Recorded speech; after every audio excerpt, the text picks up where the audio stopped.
Good afternoon, everybody. My name is Amraha Nadeem. 5 days ago, I woke up after a pleasant sleep.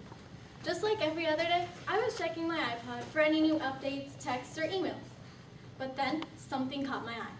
It was an email from Mr. Hughes that said everything is set for our contest on March 20th. And I was perplexed. I thought this contest wouldn't be for another month or so, until April 4th. And I was frantic.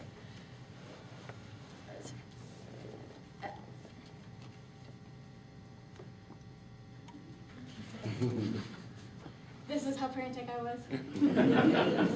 I only had 5 days left, and I hadn't even thought of the topic of my speech.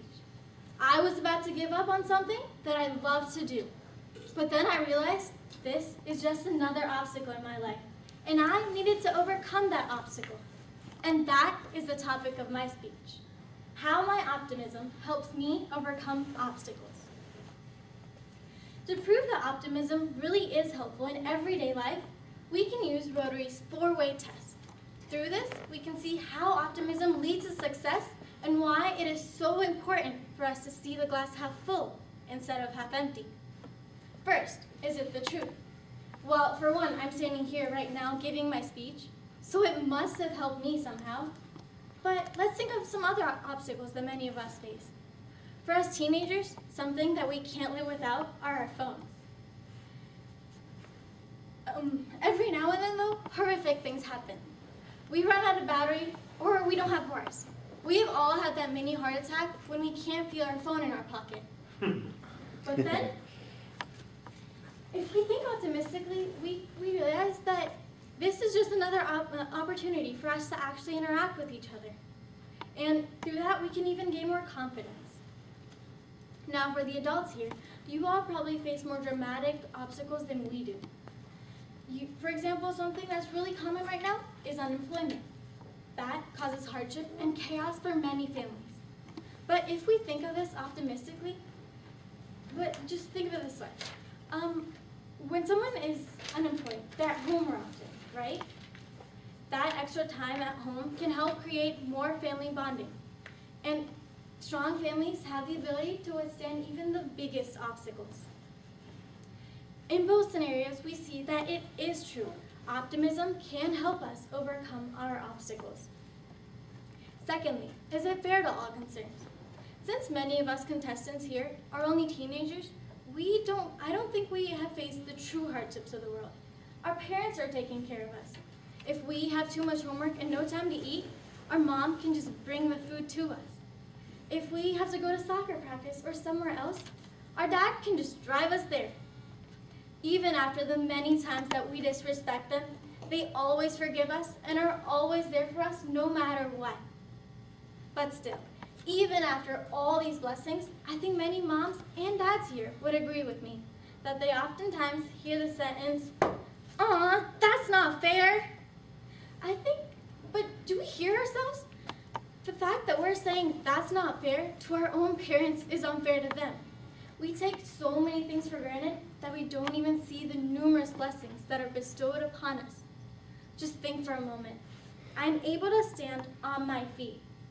I have a tongue to talk. I have eyes through which I can see. My breath is coming in and out by itself, and I don't even have to worry about it while I'm speaking. If we were to think of the many things we have to be thankful for, we wouldn't even be able to think of the things that are so-called unfair. Just remember one thing. As you breathe right now, another person may be taking his last.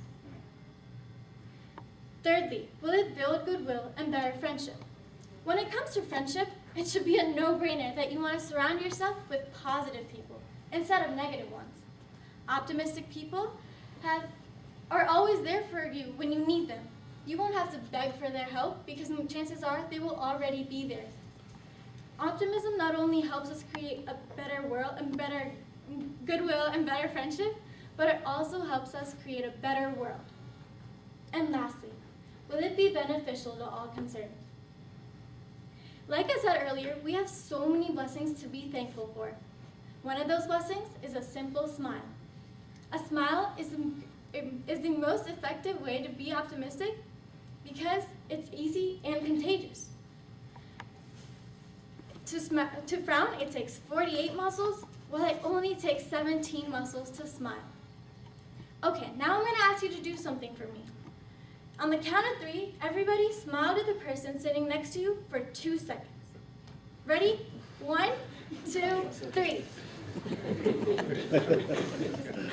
Regardless of who is sitting next to you, wasn't this room all full of happiness in just 2 seconds? If 2 seconds can make that big of a difference, imagine the difference you can make by just smiling more often. The world would be so much better if everyone just smiled more. To end, as Winston Churchill once said, an optimist sees an opportunity in every difficulty, and a pessimist sees a difficulty in every opportunity. It all comes down to the power of thought. If we have the power to think negatively and make our lives miserable, then we also have the power to think positively and make our lives great. It can work both ways. It just depends on which route we choose to take.